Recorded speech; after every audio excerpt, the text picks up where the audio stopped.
உலக மக்கள் எல்லோருக்கும் வணக்கம். ஜி கோபால் பேசுகிறேன். இன்னைக்கு நான் பேசக்கூடிய தலைப்பு நவம்பர் மாத பலன்கள்.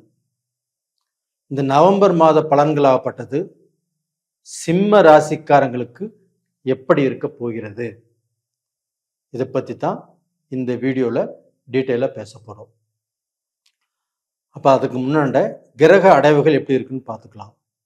இப்போ சிம்மத்திலேயே கேது பகவான், அது போக துலாமில் சுக்கிர பகவானும் சூரிய பகவானும், விருச்சகத்தில் புதன் பகவானும் செவ்வாய் பகவானும், கும்பத்தில் ராகு பகவான், மீனத்தில் சனி பகவான், கடகத்தில் குரு பகவான் உச்சபலம்.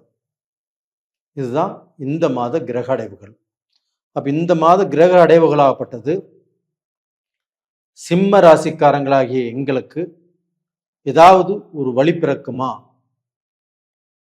நாங்கள் வாழ்வதற்கு ஏதாவது ஒரு சந்தர்ப்பம், ஒரு நல்ல வழி கிடைக்குமா அப்படின்னு நீங்க எதிர்பார்த்துட்டு இருக்கிறீங்க.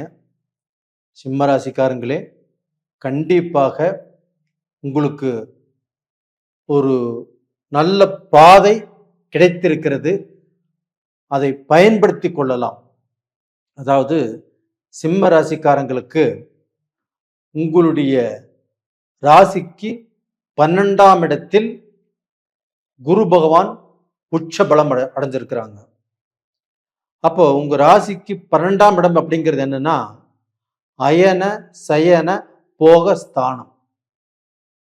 அப்போ ஒரு மனிதன் வாழ்க்கையில சந்தோஷமா இருக்கணும், நிம்மதியா இருக்கணும், இல்லற வாழ்க்கையில் நல்லா இருக்கணும், தாம்பத்தியம் நல்லா இருக்கணும் அப்படின்னா அந்த அயன சயன போகஸ்தானம் நல்லா இருக்கணும். அப்போ உங்க வாழ்க்கையில இப்ப எவ்வளவு பிரச்சனையில நீங்க இருக்கிறீங்க அப்படிங்கிறது எங்களுக்கெல்லாம் தெரியும். மனசு கெட்டு, குடும்பம் கெட்டு, உங்களுடைய தகுதி தரமாகப்பட்டது பல ரூபத்திலையும் பாதிச்சிருமா அப்படிங்கிற குழப்பங்கள், இந்த மாதிரி சூழ்நிலையில இருக்கிறீங்க. அப்ப இந்த மாதிரி சூழ்நிலையில அந்த 12ஆம் இடமாகப்பட்டது குரு பகவான் உச்ச பலத்தோடு இருக்கிறதுனால கண்டிப்பாக குடும்ப வாழ்க்கை நல்லா இருக்கும், குடும்பத்துல சந்தோஷங்கள் கிடைக்கும், மன நிறைவு கிடைக்கும். நீங்க எங்கேயோ வெளியில போயிட்டு வர்றீங்க, ஒரு தொழில் விஷயமா ஒருத்தர் போய் பார்க்கணும், இல்லை ஒரு டீம் லீடரா இருக்கிறீங்க போயிட்டு வர்றீங்க, இல்லை ஒரு கட்சி தலைவரா இருக்கிறீங்க, எத்தனையோ மனசுல உபாதைகள் இருக்கும். அந்த உபாதைகள் தீரணும் அப்படின்னா வீட்டுக்கு வந்தா அந்த மனைவி மக்களோடு சந்தோஷமாக இருக்கணும். அந்த வாய்ப்பு உங்களுக்கு இந்த பீரியட்ல கிடைச்சிருக்குது. அது போக சிம்ம ராசியில பிறந்தவங்க வெளிநாட்டில் இருக்கிறீங்க வச்சுக்கோங்களேன். அப்ப அந்த வெளிநாட்டுல கண்டிப்பாக நீங்க கஷ்டம், வேதனை, நஷ்டம், தொழில் பிரச்சனை அத்தனையுமே பாதிக்கப்பட்டு மனசு உடைஞ்சிருக்கிறீங்க. ஆனா இந்த பீரியட்ல அந்த குரு பகவானுடைய அனுகிரகத்தினால இந்த வெளிநாட்டு பயணம், வெளிநாட்டுல இருக்கிறவங்க கண்டிப்பாக உங்களுக்கு ஒரு நல்ல மாற்றம் கண்டிப்பாக கிடைக்கும். இது உறுதி. நீங்களும் மனசார இதை நம்பலாம். அது போக அதே குரு பகவான் ஆகப்பட்டது விருச்சக ராசியை 5ஆம் பார்வையாக பார்க்குறாங்க, செவ்வாயுடைய வீட்டை. அங்கேயே செவ்வாயும் இருக்கிறாங்க. அப்ப அந்த குரு பார்க்கும்போது, செவ்வாயை பார்க்கும்போது குரு மங்கள யோகங்கிறது நடக்குது. இது சிம்ம ராசிக்காரங்களுக்கு 4ஆம் இடத்து அதிபதி செவ்வாய் பகவான் சிம்ம ராசிக்கு ஒரு நட்பு கிரகம். அப்ப அந்த நட்பு கிரகத்தால அந்த குரு பார்க்கறதுனால இதனால நம்மளுக்கு நல்லது நடக்குமா அப்படின்னா கண்டிப்பா நல்லது நடக்கும். அப்ப அந்த 4ஆம் இடம், அது 4ஆம் இடம் அப்படிங்கும்போது தாயுடைய ஸ்தானம் நல்லா இருக்கும். அவங்களுக்கு உடல் பிணிப்பீடைகள் இருந்தால் கண்டிப்பாக தீரும். உங்களுக்குள்ள மனஸ்தாபங்கள் இருந்தாலும் அதுவுமே தீரும்.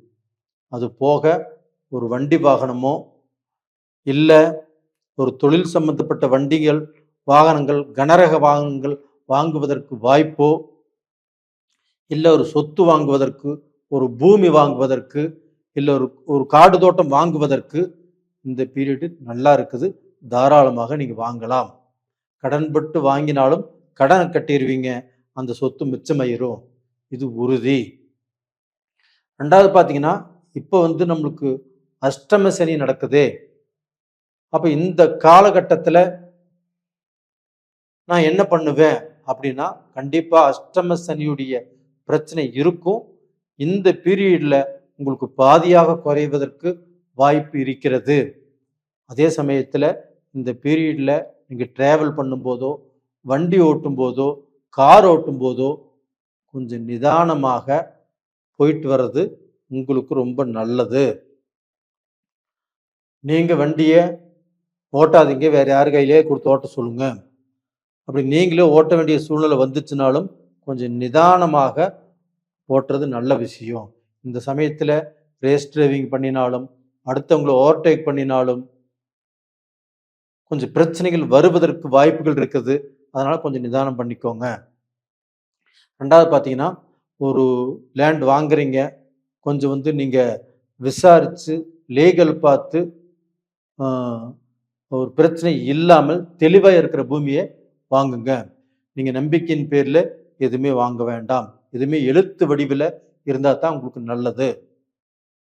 அது போக இங்கே பார்த்தீங்கன்னா, இப்போ தொழில், ஒரு வியாபாரம், இதில் பார்த்தீங்கன்னா நம்மளுக்கு நஷ்டம் வந்துட்டு இருக்குது, சில குழப்பங்கள் வந்துட்டு இருக்குது. இந்த தொழிலை விட்டுட்டு வேற தொழிலை செய்யலாம் அப்படின்னு ஒரு சூழ்நிலை எனக்கு ஒரு ஐடியா வந்திருக்குது அப்படின்னா, இந்த மாதிரி சமயத்தில் தொழிலை விட வேண்டாம். அதே தொழிலை மீண்டும் தொழில் செஞ்சு அதில் சம்பாதிப்பதற்கு என்ன வழின்னு பாருங்க. இப்போ புதுசாக தொழில் ஆரம்பிச்சிங்கன்னா கண்டிப்பாக மாட்டிக்குவீங்க.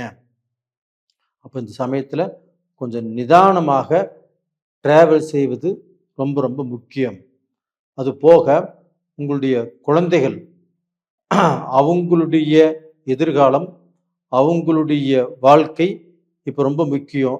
அவங்க கூட எந்த ஆர்கியும் பண்ணிக்க வேண்டாம். இப்போ அவங்கனால உங்களுக்கு எந்த மனஸ்தாபங்கள் வந்தாலும் அதை பெருசாக எடுத்துக்க வேண்டாம். அப்போ சிம்ம ராசியில பிறந்தவங்களுடைய மக்களும் பேரண்ட்ஸ் கிட்ட எதிர்வாதம் பண்ண வேண்டாம். கொஞ்சம் விட்டு கொடுத்து போங்க, கொஞ்சம் அட்ஜஸ்ட் பண்ணி போங்க. இதுதான் ரொம்ப ரொம்ப நல்லது. அப்போ இந்த பீரியட்ல நீங்கள் பார்த்தீங்கன்னா கும்பிட வேண்டிய தெய்வமாகப்பட்டது சிவனை கும்பிடுங்க. அது போக பார்த்தீங்கன்னா சனி பகவானை கும்பிடுங்க. இது போக விநாயகரை கும்பிட்டு வந்தால் எந்த கஷ்டமாக இருந்தாலும் கண்டிப்பாக உங்களுக்கு தீரும். கண்டிப்பாக நல்லா இருப்பீங்க. நேயர்களே, நான் சொல்றது உங்களுடைய எதிர்காலம் கண்டிப்பாக நல்லா இருக்குது. இப்போ இந்த அஷ்டம சனி காலகட்டத்தில் கொஞ்சம் கஷ்டங்கள் உங்களை சூழ்ந்திருப்பதால் அந்த கஷ்டத்திலிருந்து எப்படி விலகி நல்ல நிலைமைக்கு வரணும் அப்படிங்கிறது தான். அதுபோக இந்த படிக்கக்கூடிய மாணவர்களுக்கு, மாணவிகளுக்கு இப்போ படிப்பு கொஞ்சம் மந்தமாக இருக்கும்.